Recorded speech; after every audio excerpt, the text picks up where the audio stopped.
I love it. That's so nice. Good. I know. It feels so Did comfortable. Did you get Because we thought I was going to have to take pictures. I was switching to the fancy shoes. And now there's no shoes, and here we are. Perfect. To start, I'll hold it. It's a spoilery question. I love the origin of kind of Oz's villain origin with his brothers. I think it's such an interesting choice for that character. But with his mom, it is devastating, and you can see the switch in her once we know that information.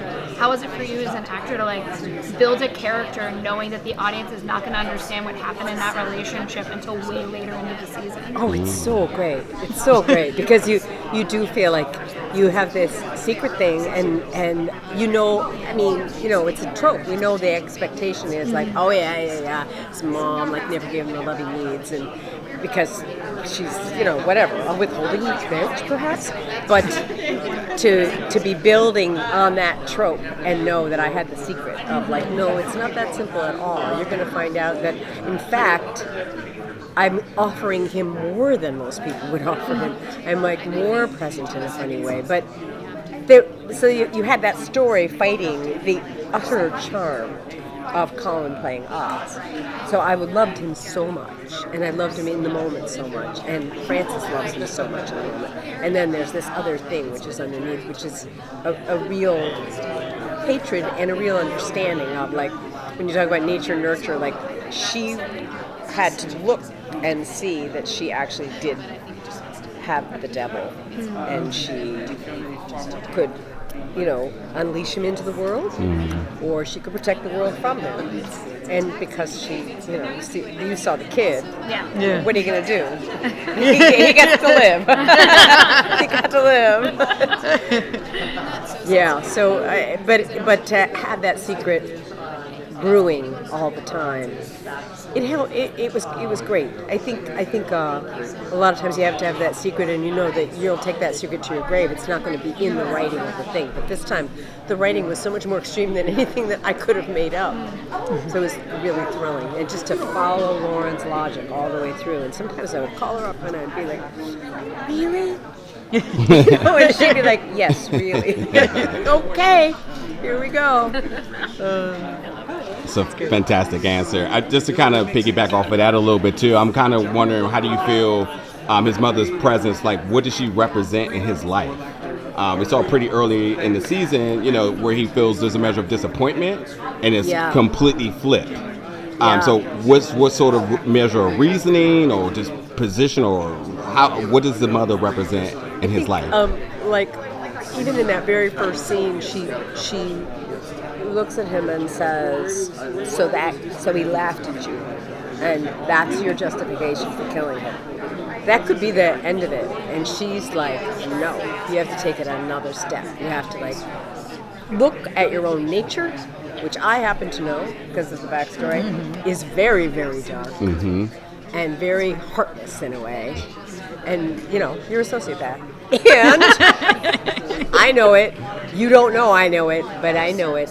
So you have to take that on, and you have to carry that. But I think there's also a way that his fear of being invisible, his fear of being humiliated, his sense of himself as being underneath all these people in the world that he works in.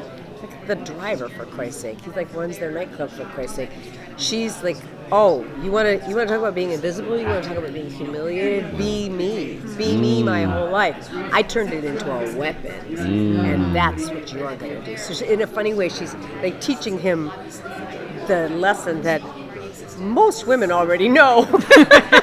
Unfortunately, she's like, I'm gonna weaponize you with humiliate me more. Oh, don't see me even more, and talk about the secrets in front of me. I'm gathering.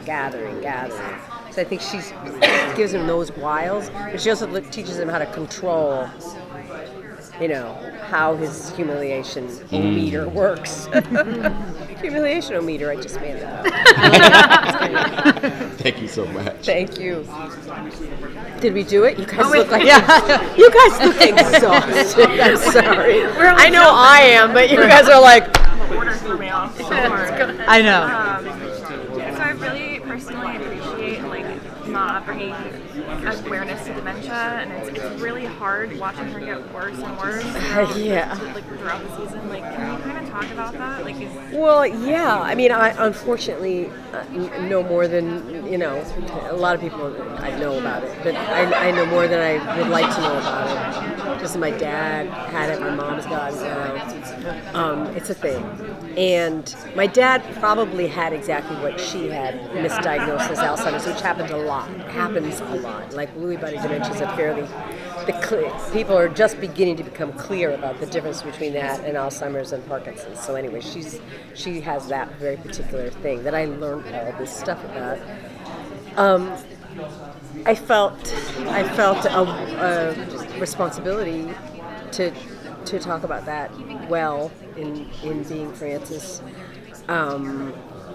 I don't always think that I did. Sometimes I watch things and I'm like, it's not exactly.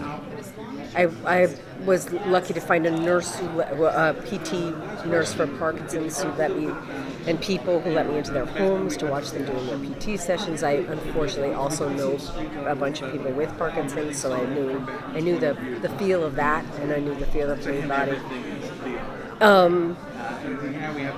Yeah, so what can I say? I just felt a huge responsibility to not ever, not soft sell it, but not, I don't know, be showy with it, and give her the dignity of being someone who did not want people to necessarily know about it and did not want to be in this situation and was not playing the dependency card at all. Was very tough about it, which I feel like happens. Lauren and I worked a lot with when is that helping you with the writing, because you can make these leaps, because you can all of a sudden have me hallucinate, and how can I make that all very real for myself? How can I make all those steps work so that we're not just using a trick, so I worked hard on that and not letting it become tricky and not skipping the steps. So I don't know. I just worked as hard as I could, and then was like, this is what I can do. I think maybe with something like that, you never feel like you can get it well enough. Maybe partly because we can live with it. You're like, I just want to honor these people that are going through this shit as well as I possibly can. There's one moment when Oz and Vic are both taking care of her, and Oz starts to get angry at her for hallucinating something that's not happening, and Vic is like, no, and he's going along with it. And it was so clear to me, the memory of the moment when I stopped fighting with my dad to be like, no, I was just here, Dad. I was just here, you saw me when I came in, and thinking like, if I can remind him, he'll start to get better. And then the moment when you go like, that's not the game. You just have to be like, yeah, I know, I just got here, or I'll be whoever you want me to be. Or my dad one time said, you remind me so much of Dee Dee. And it was like, there's a reason for that, Dad. But as opposed to being like, what? And there's a stage when you're the kid where you're just, what? Yeah. I can make you, you're not concentrating, you're not trying hard enough. And then there's a stage when you start to get smart about it, where you're like, all right, this is life now. Yeah. So anyways, all those thoughts. I think they're. It looks like, I can't tell. It looked Okay, like we're like, are we switching? it looked like they were starting to move in. Were you guys getting nervous?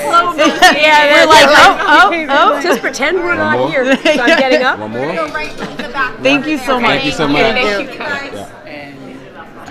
Yeah. Did you stop it, Junior?